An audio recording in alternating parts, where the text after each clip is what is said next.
बेटा कुछ नहीं करना है। देखो, अगर आपको नीट का एग्जाम में वाकई में सिलेक्शन चाहिए, सीरियस वाला बेटा, हंसी मजाक वाला नहीं, अगर आप वाकई में सेलेक्ट होना चाहते हो, रियलिटी में आप सेलेक्ट होना चाहते हो, वो सिलेक्शन वाले दिन आना चाहते हो, अपनी माँ बाप की आंखों में वो खुशी के आंसू देखना चाहते हो।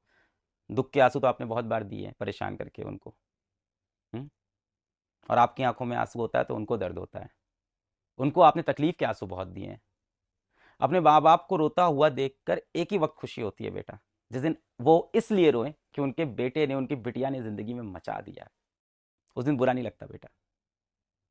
कभी आपके माँ बाप, कभी भी घर के अंदर कभी उनकी आंख में आंसू आ जाए ना, आपको सबसे ज्यादा दर्द होता है। इस जीवन में सबसे पेनफुल चीज क्या है? इस जीवन में सबसे दर्दनाक चीज बेटा ये नहीं है कि कोई लड़की आपको छोड़ के चली गई। इस जीवन की सबसे दर्दनाक चीज ये नहीं है कि आपके पास कोई महंगा फोन नहीं है। इस जीवन की सबसे दर्दनाक चीज ये नहीं है कि आप किसी एग्जाम में फेल हो गए।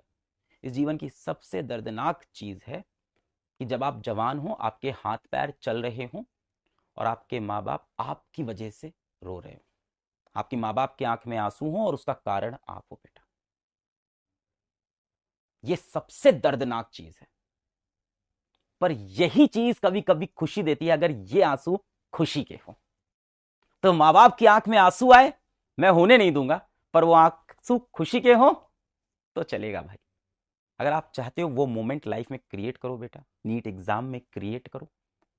एग्जाम में सेलेक्ट होना ना होना एक बात है, पर उसके लिए आप अपनी तरफ से 100% दिए हो कि नहीं, ये बहुत इंपॉर्टेंट है।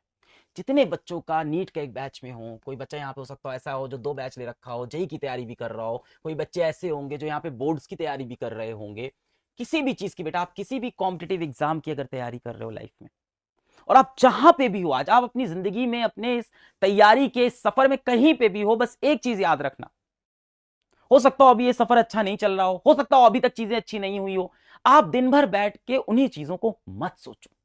बार बार मत सोचो कि अभी तक क्या नहीं हुआ, अभी तक क्या नहीं हुआ, अभी तक क्या नहीं हुआ। क्या कल आपकी मृत्यु होने वाली है? पता नहीं, पर ऐसा कुछ आपको प्लान तो नहीं है ना? क्या आपको कोई बहुत कोई जानलेवा बीमारी नहीं है? आपके हाथ पैर चल रहे हैं, चल रहे हैं, आपका दिमाग चल रहा है, चल रहा है। क्या आपका एग्जाम कल है? नहीं है। एग्जाम में कितना टाइम है? लगभग 8 महीने 10 महीने एग्जाम में है, समय बाकी है बेटा। तो सबसे पहली चीज जो बेटा आपको करनी चाहिए आज इसी वक्त पे, सबसे पहले क्या छूट गया, क्या छूट गया, इसको मत देखो बेटा। क्या बचा है ये देखो, क्या बचा है बेटा। आप अभी इसी वक्त पे बेटा set time t is equals to 0। आपके लिए ये प्रॉब्लम अभी शुरू हुई है। अपना time t is equals to 0, इस समय, इस वक्त, आज की क्लास के बाद से युद्ध का शंख बज चुका है। कोई बात नहीं, कोई बात नहीं, पिछली बार शंख बजा था, आप नहीं लड़ पाए थे, फिर से एक बार युद्ध का शंख आज बज चुका है। Set time t is equals to 0 अभी कर दे भाई, और दिल से यार, सच्चाई से, ईमानदारी से। जब ईमानदारी ना आए भाई, माँ बाप के बारे में सोच, दिल में ईमानदारी अपने आप आ जाएगी यार। उनकी मासूमियत के बारे में सोच, तेरे लिए कितना अच्छा सोचते हैं ये सोच, इनोसेंस के बारे में सोच, पहली चीज। दूसरी चीज बेटा, क्लास नहीं छोड़नी है, क्लास नहीं छोड़नी है। आंधी आए, तूफान आए, बरसात हो जाए, बाढ़ आ जाए, क्लास नहीं छोड़नी है। क्लास छोड़ दी, एग्जाम छोड़ दिया, ये दिमाग में डाल लो। आप जब एक दिन क्लास छोड़ रहे हो तो आप ये समझना आप कंपटीशन में कितना पीछे जा रहे हो बेटा। क्लास बिल्कुल नहीं छोड़नी है। तीसरी चीज बेटा, डीपीपी अगर आपने नहीं की तो सिलेक्शन नहीं होगा, दिमाग में डाल लो। डीपीपी नहीं की, सिलेक्शन नहीं होगा। और चौथी आखिरी चीज, टेस्ट। टेस्ट दिया तो सिलेक्शन कंफर्म। सिर्फ देने की बात कर रहा हूं, टेस्ट। एक और चीज होती है, बहुत इंपॉर्टेंट होती है, बहुत ज्यादा इंपॉर्टेंट होती है, विच इज रिवीजन, जो कि आप में से कोई नहीं कर रहा होगा बेटा। मैं दावे के साथ कह रहा हूं, आप में से सिर्फ 10% बच्चे होंगे जो रिवाइज कर रहे होंगे बेटा। नीट के एग्जाम में आप जितने भी बच्चों की कहानी सुनो जो सेलेक्ट नहीं होते, मैक्सिमम बच्चों का नीट एग्जाम में ना सेलेक्ट होने का रीजन होता है कि सर सिलेबस तो पूरा पढ़ा था, रिवाइज नहीं कर पाए। सिलेबस पूरा पढ़ा था सर, रिवीजन बिल्कुल नहीं किया।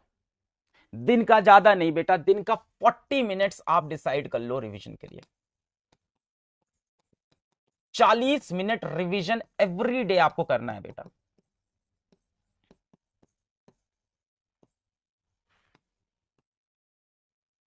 दिन में बेटा 1 घंटा कम पढ़ लो, कोई दिक्कत नहीं है। दिन में 1 घंटा कम पढ़ लो, कोई दिक्कत नहीं है। 40 मिनट रिवीजन कर लो।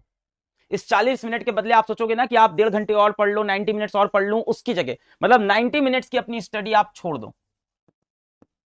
आप कहोगे ना सर टाइम तो लिमिटेड ही है, क्या करें? आप अपनी 90 मिनट्स की स्टडी छोड़ के उसके बदले में 40 मिनट का रिवीजन जरूर करना। आप रिवीजन नहीं छोड़ सकते बेटा। आज मैं जो बातें कह रहा हूं, आपको लग रहा है सर कैसी बातें कर रहे हैं। जिस दिन रिजल्ट आएगा आप देखना इस चीज को, इस सेशन को याद करोगे, बोलोगे सर ने आकर रिवीजन कितना बोला था। दिसंबर का महीना जब आएगा ना, जनवरी का महीना आएगा, तब आपको ये चीज रियलाइज होगी। जब मार्च का महीना आएगा ना, तब उस दिन आप इस दिन क्लियर होगे। इस चीज को सेव कर लो, इस वीडियो को, इसका स्क्रीनशॉट ले लो, कॉपी पे ये बात लिख लो, अपनी कॉपी के फ्रंट पेज पे लिख लो कि अलग सर ने बोला था, अलग मास्टर ने ये चीज बोली थी अपन से कि जब मार्च और अप्रैल का महीना आएगा तो इस बात पे रिग्रेट करोगे कि आपने रिवीजन नहीं किया लाइफ में। It's very very very important. उस दिन बेटा आपको फील होगा ये चीज। 40 minute revision every day is must for any student preparing for any competitive examination. हर दिन, हर दिन, ये नहीं हफ्ते में एक दिन लेके बैठेंगे पोती पोती, नहीं बेटा, हर दिन।